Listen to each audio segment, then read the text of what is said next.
నమస్కారం. ఈరోజు మనం ఒక చాలా కీలకమైన అంశం గురించి ఒక లోతైన విశ్లేషణ చేయబోతున్నాం. అవును.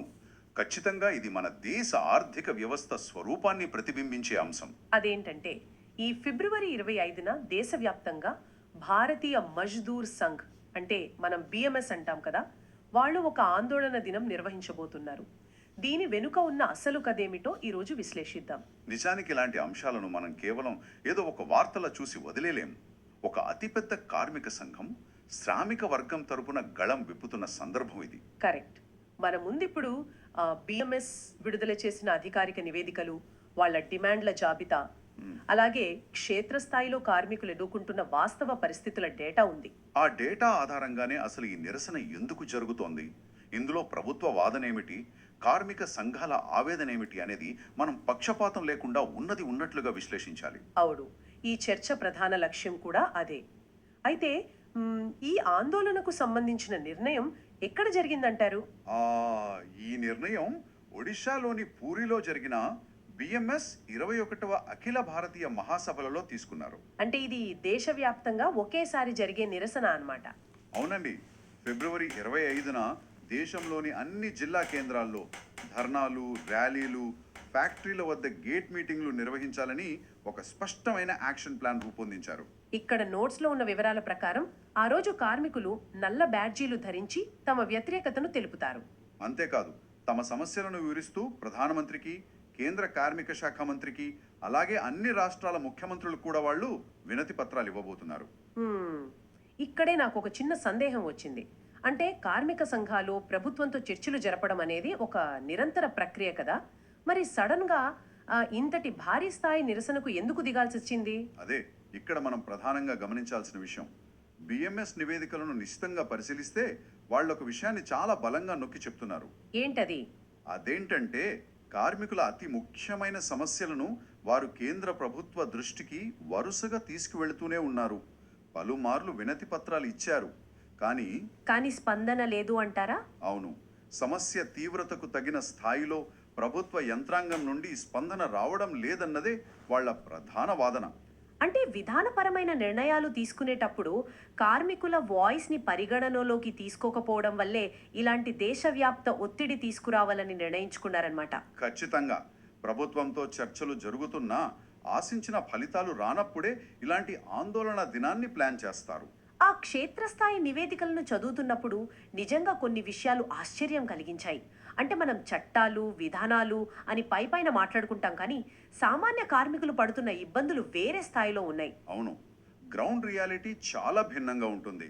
దానికి మీరు చదివిన నివేదికల్లో ఉన్న ఉదాహరణలే సాక్ష్యం. ఉదాహరణకు ఈ ఆంగన్వాడీ మరియు స్కీమ్ వర్కర్ల పరిస్థితే తీసుకుందాం. వాళ్ళు దాదాపు 5 దశాబ్దాలుగా అంటే 50 ఏళ్లుగా సేవలు అందిస్తున్నారు. అవును, అయినా సరే వాళ్ళని ఇంకా స్కీమ్ కార్మికులుగానే పరిగణిస్తున్నారని, శాశ్వత ఉద్యోగులుగా గుర్తించడం లేదని ఆ నివేదికలు చాలా స్పష్టంగా చెబుతున్నాయి. అసంఘటిత రంగంలో ఉన్న ఇలాంటి కార్మికుల పరిస్థితి నిజంగా సవాలుతో కూడుకున్నది. వాస్తవానికి వీరు రోజుకు 10 గంటలకు పైగానే పని చేస్తున్నారు. అవును, కోవిడ్ సమయంలో కూడా వాళ్లే కదా ముందుండి పనిచేసింది. కరెక్ట్. కోవిడ్ సమయం నుండి మొదలుపెట్టి ప్రభుత్వాలు ఆరోగ్య లేదా పోషకాహార పథకాలు ప్రవేశపెట్టినప్పుడల్లా ఆ బాధ్యతను మోసేది ఆశా వర్కర్లు, ఆంగన్వాడీలే. కానీ మహిళా మరియు శిశు అభివృద్ధి మంత్రిత్వ శాఖ వాళ్ళ గౌరవ వేతనం పెంపు విషయంలో ఎలాంటి నిర్ణయం తీసుకోలేదని కార్మిక సంఘాలు ఆరోపిస్తున్నాయి. వాళ్లే కాదు, మధ్యాహ్న భోజన కార్మికులు సైతం అత్యంత తక్కువ పారితోషికంతోనే పనులు చేస్తున్నారు. ఇది కేవలం అసంఘటిత రంగానికే పరిమితం కాలేదు. ప్రభుత్వ రంగ సంస్థల్లోని పరిస్థితి కూడా ఆశ్చర్యం కలిగిస్తోంది. నేను ఒక డేటా పాయింట్ చూసి షాక్ అయ్యాను. నేషనల్ టెక్స్టైల్స్ కార్పొరేషన్ గురించే కదా? అవును, అదే ఎన్టీసీ మిల్లుల గురించిన డేటా. 8 రాష్ట్రాల్లో విస్తరించి ఉన్న ఈ మిల్లుల కార్మికులకు కరోనా మహమ్మారి వచ్చినప్పటి నుండి కేవలం 50% వేతనాలు మాత్రమే ఇస్తున్నారట. వాస్తవానికి ఈ మిల్లులు మూతపడే దశలో ఉన్న వాటిని ప్రభుత్వం టేక్ ఓవర్ చేసి నడుపుతున్న వ్యవస్థ ఇది. అంతకంటే దిగ్భ్రాంతికరమైన విషయం ఏంటంటే గత 10 నెలలుగా ఆ సగం జీతాలు కూడా పెండింగ్ లోనే ఉన్నాయట. ఒకసారి ఆలోచించండి, సగం జీతంతో ఇంటి అద్దెలు, పిల్లల చదువులు, వైద్య ఖర్చులు ఎలా నెట్టుకొస్తారు? అసలు ఆ సగం జీతం కూడా 10 నెలలుగా రాకపోతే ఆ కుటుంబాలు ఎలాంటి ఆర్థిక అభద్రతలో ఉంటాయో ఊహించడానికే కష్టంగా ఉంది. వ్యవస్థాపరమైన జాప్యం వల్లనో, ఆర్థిక లోటు వల్లనో కారణాలు ఏవైనా కావచ్చు, కానీ అంతిమంగా నష్టపోతున్నది, పస్తులుంటున్నది మాత్రం కార్మికులే. ఆ నోట్స్లో ఇంకో పాయింట్ కూడా ఉంది. రాంచీలోని హెవీ ఇంజనీరింగ్ కార్పొరేషన్ హెచ్ఈసి అంటారు కదా, దాని గురించి. దేశంలోనే అత్యంత కీలకమైన భారీ యంత్రాలను తయారు చేసే సంస్థ అది. వాళ్ళు ఇస్రో లాంటి ప్రతిష్టాత్మక సంస్థలకు కూడా పరికరాలు అందించారు అని చదివాను. అలాంటి సంస్థలోని ఉద్యోగులకు గత 32 నెలలుగా 32 నెలలు అంటే దాదాపు 3 ఏళ్లు. అవును, దాదాపు 3 ఏళ్లుగా జీతాలే రాలేదట. ఒక పబ్లిక్ సెక్టార్ కంపెనీలో పనిచేస్తూ 3 ఏళ్లు జీతం లేకుండా ఉండటం అనేది నమ్మశక్యం కాని వాస్తవం. ఇది విన్నప్పుడు ఒక వ్యవస్థాగతమైన లోపం ఎక్కడో ఉందన్న విషయం మనకు స్పష్టంగా అర్థమవుతుంది.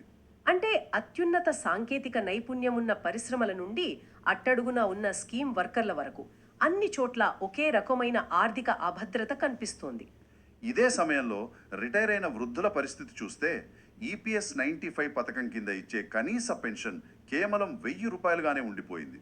నేటి ద్రవ్యోల్బణ పరిస్థితుల్లో నిత్యావసరాల ధరలు ఇంతగా పెరిగిన కాలంలో నెలకు 1000 రూపాయల పెన్షన్ అసలు దేనికి సరిపోతోంది? కనీసం వాళ్ళ వైద్య ఖర్చులకు కూడా సరిపోదు అని బిఎంఎస్ నివేదికలు వాదిస్తున్నాయి. మరొక వైపు చూస్తే ఆర్థిక వ్యవస్థకు వెన్నెముక లాంటి బ్యాంకింగ్ రంగం నుండి కూడా భిన్నమైన డిమాండ్లు వస్తున్నాయి. అవును, బ్యాంకు ఉద్యోగులు తమకు వారానికి 5 రోజుల పని దినాలు అంటే 5 డే వర్క్ వీక్ అమలు చేయాలని ఆందోళన చేస్తున్నారు. అంటే ఒకవైపు కనీస జీతం లేని వాళ్ళు, మరోవైపు తీవ్రమైన పని ఒత్తిడిని ఎదుర్కొంటూ పని దినాలు తగ్గించమంటున్న వాళ్ళు. ఇదొక విశాలమైన స్పెక్ట్రం లాగా ఉంది. ఖచ్చితంగా వీటన్నింటినీ క్రోడీకరిస్తూనే బిఎంఎస్ తమ ఆందోళన దినం కోసం ఒక 8 ప్రధాన డిమాండ్లను రూపొందించింది. ఈ డిమాండ్లను మనం ఒక మామూలు జాబితాలా కాకుండా వాటి వెనుకున్న అసలు కారణాలు, థీమ్స్ ఆధారంగా విశ్లేషిద్దాం. మొదటిది చట్టపరమైన విధానపరమైన మార్పులకు సంబంధించిన డిమాండ్లు. ఇందులో ప్రధానంగా 2020లో ప్రభుత్వం తీసుకొచ్చిన కొత్త లేబర్ కోడ్ల ప్రస్తావన ఉంది. అవును, ఇండస్ట్రియల్ రిలేషన్స్ కోడ్ మరియు occupational safety and working conditions కోడ్లలో కార్మికుల ఆందోళనలను తొలగించేలా మార్పులు చేయాలని వాళ్ళు కోరుతున్నారు. అయితే ఇక్కడ ప్రభుత్వ వాదన కూడా మనం గమనించాలి సుమా. అవును, ప్రభుత్వం ఏమంటుందంటే దేశంలోకి విదేశీ పెట్టుబడులు రావాలన్నా, కొత్త పరిశ్రమలు స్థాపించాలన్నా ఈజ్ ఆఫ్ డూయింగ్ బిజినెస్ చాలా అవసరం అంటోంది కదా. కరెక్ట్. అందుకే ఎప్పటి నుంచో ఉన్న సంక్లిష్టమైన పాత చట్టాలను సరళీకరించి ఈ కొత్త కోడ్లను తెచ్చామని ప్రభుత్వం చెబుతోంది. మరి బిఎంఎస్ దీనికి ఎందుకు వ్యతిరేకంగా ఉంది? వాళ్ళ భయం ఏమిటి? ప్రభుత్వం వాదనలో ఆర్థిక వృద్ధి అనే కోణం ఉంటే బిఎంఎస్ వాదనలో కార్మికుల భద్రత అనే కోణం ఉంది. అంటే ఈ కొత్త కోడ్ల వల్ల యాజమాన్యాలకు ఎక్కువ అధికారాలు వెళ్ళాయనా? అవును, ముఖ్యంగా కార్మికుల సమ్మె చేసే హక్కును, నిరసన తెలిపే హక్కును ఈ చట్టాలు చాలా వరకు సంక్లిష్టం చేశాయని కార్మిక సంఘాలు భావిస్తున్నాయి. కంపెనీలు మూసివేయాలన్నా, కార్మికులను తొలగించాలన్నా మునుపటి కంటే సులభతరమైన నిబంధనలు రావడం వల్లే ఈ ఆందోళన. ఉద్యోగ భద్రత ప్రమాదంలో పడిందని వారి వాదన. అందుకే ఈ కోడ్లలో కార్మికులకు అనుకూలమైన సవరణలు కావాలని పట్టుబడుతున్నారు. దీంట్లో భాగంగానే వాళ్ళు ఇంకొక పదాన్ని వాడారు. త్రైపాక్షిక వ్యవస్థ లేదా ట్రైపార్టైట్ సిస్టమ్ పునరుద్ధరణ గురించి మాట్లాడుతున్నారు. ఇండియన్ లేబర్ కాన్ఫరెన్స్ ను తక్షణమే నిర్వహించాలని కోరుతున్నారు కదా. దానికి కారణం ఇదే. అసలు ఈ త్రైపాక్షిక వ్యవస్థ ప్రాముఖ్యత ఏమిటి? ఇది ఎలా పనిచేస్తుంది? ఒక ప్రజాస్వామ్య దేశంలో విధానాలు రూపొందించేటప్పుడు అందరి భాగస్వామ్యం ఉండాలి కదా. ఈ వ్యవస్థ అంటే ఒకే టేబుల్ మీద ప్రభుత్వం, పరిశ్రమల యాజమాన్యం మరియు కార్మిక సంఘాలు, ఈ ముగ్గురు కూర్చుని చర్చలు జరపడం. అంటే గతంలో విధానపరమైన నిర్ణయాలు తీసుకునే ముందు ఈ ఇండియన్ లేబర్ కాన్ఫరెన్స్ లో చర్చించేవారా? అవును, దీనివల్ల ఏకపక్ష నిర్ణయాలు రాకుండా ఒక బ్యాలెన్స్ ఉండేది. కానీ కొంతకాలంగా ఈ వేదిక సక్రమంగా పనిచేయడం లేదని బిఎంఎస్ ఆవేదన. దీనివల్ల నిర్ణయాలన్నీ ఏకపక్షంగా మారుతున్నాయని, పారదర్శకత లోపించిందని వాళ్ళు భావిస్తున్నారన్నమాట. ఖచ్చితంగా చట్టాలు కేవలం కాగితాల మీద ఉంటే సరిపోదు, వాటి అమలు పారదర్శకంగా ఉండాలి. ఇక్కడ వాళ్ళ నివేదికల్లో అంత్యోదయ అనే పదం చాలా పదే పదే కనిపిస్తోంది, గమనించారా? అవును, అన్ని రంగాల్లో కార్మిక చట్టాలను అంత్యోదయ భావనతో కఠినంగా అమలు చేయాలంటున్నారు. చివరి వ్యక్తికి కూడా, అంటే అట్టడుగున ఉన్న సామాన్యుడికి కూడా న్యాయం జరగాలన్నదే కదా దీని ఉద్దేశ్యం. అవును, ఇక రెండో కేటగిరీ కిందకొస్తే జీవనోపాధి మరియు సామాజిక భద్రతకు సంబంధించిన డిమాండ్లున్నాయి.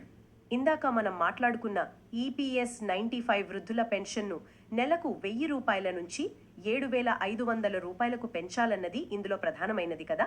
దానికి అదనంగా ద్రవ్యోల్బణ భత్యం అంటే డియర్నెస్ రిలీఫ్ కూడా ఇవ్వాలని కోరుతున్నారు.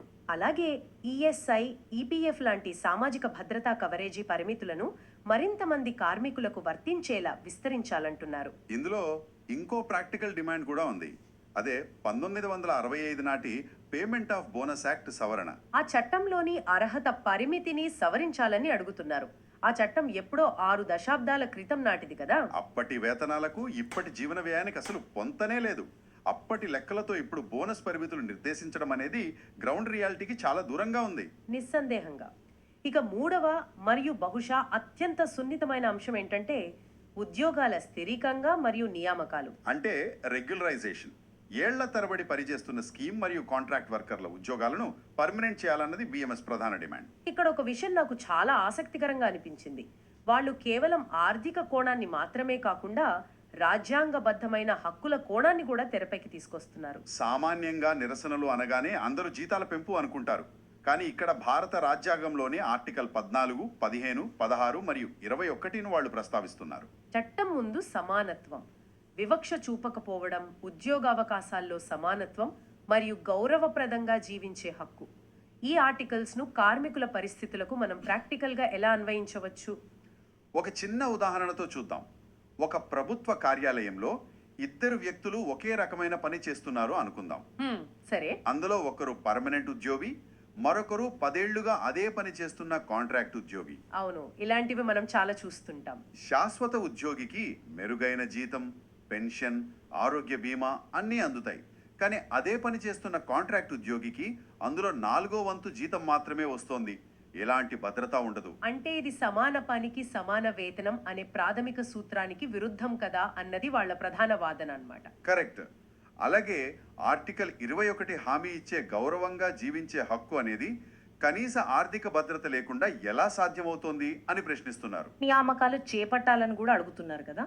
అవును, ఖాళీగా ఉన్న పోస్టులను భర్తీ చేయకపోవడం వల్ల ప్రస్తుతం ఉన్న ఉద్యోగులపై పని ఒత్తిడి విపరీతంగా పెరిగిపోతోంది.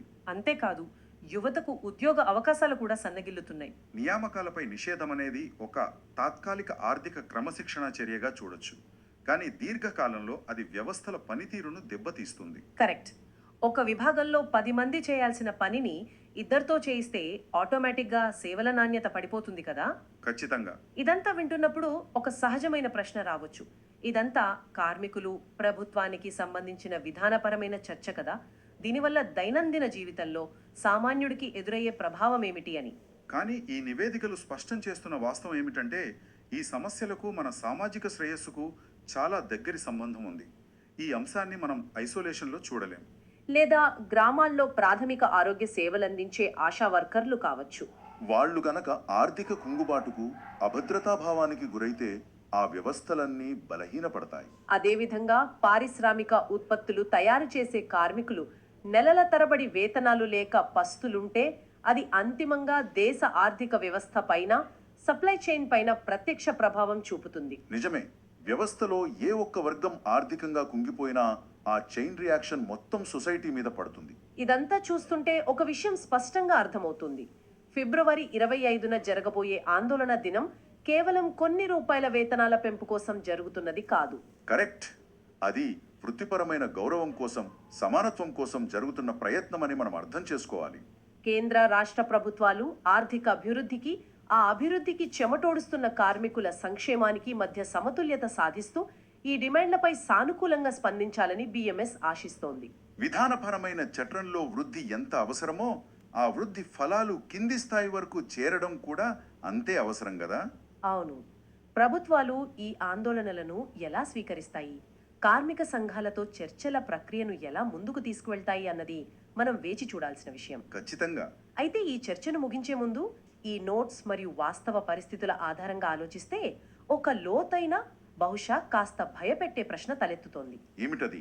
మారుతున్న ప్రస్తుత ఆర్థిక వ్యవస్థలో ఈ కాంట్రాక్ట్ వర్క్ స్కీమ్, వర్క్ లేదా అవుట్ సోర్సింగ్ అనేవి ఒకప్పుడు కేవలం తాత్కాలిక అవసరాల కోసం ఏర్పడిన విధానాలు. అవును, కానీ ఈ రోజు అవి ఒక శాశ్వత వ్యవస్థగా మారిపోయాయి. అదే కదా సమస్య.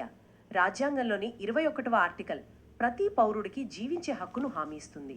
ఒక వ్యక్తి దశాబ్దాల పాటు ఒకే పని చేస్తూ కనీస వేతనం, కనీస ఆరోగ్య భద్రత లేకుండా రిటైర్ అవుతున్నాడు అంటే భవిష్యత్తులో మన విధానాలే శ్రమ దోపిడీకి చట్టబద్ధత కల్పిస్తున్నాయా అన్న ప్రశ్న తలెత్తుతుంది. అంతకంటే ముఖ్యంగా భవిష్యత్ తరాల వారికి అసలు ఉద్యోగ భద్రత, జాబ్ సెక్యూరిటీ అనే పదం డిక్షనరీలో మిగులుతుందా? లేదా అంతా గిగ్ ఎకానమీ మయంగా మారిపోయి మనిషి శ్రమను కేవలం గంటల లెక్కన అద్దెకు తీసుకుని వదిలేసే సంస్కృతి స్థిరపడుతుందా అన్నది ఆలోచించాల్సిన విషయం. భవిష్యత్తులో పనిచేసే విధానం, ఫ్యూచర్ ఆఫ్ వర్క్ ఎలా ఉండబోతోంది అన్నదానికి ఈనాటి ఆందోళనలు ఒక హెచ్చరిక లాంటివా?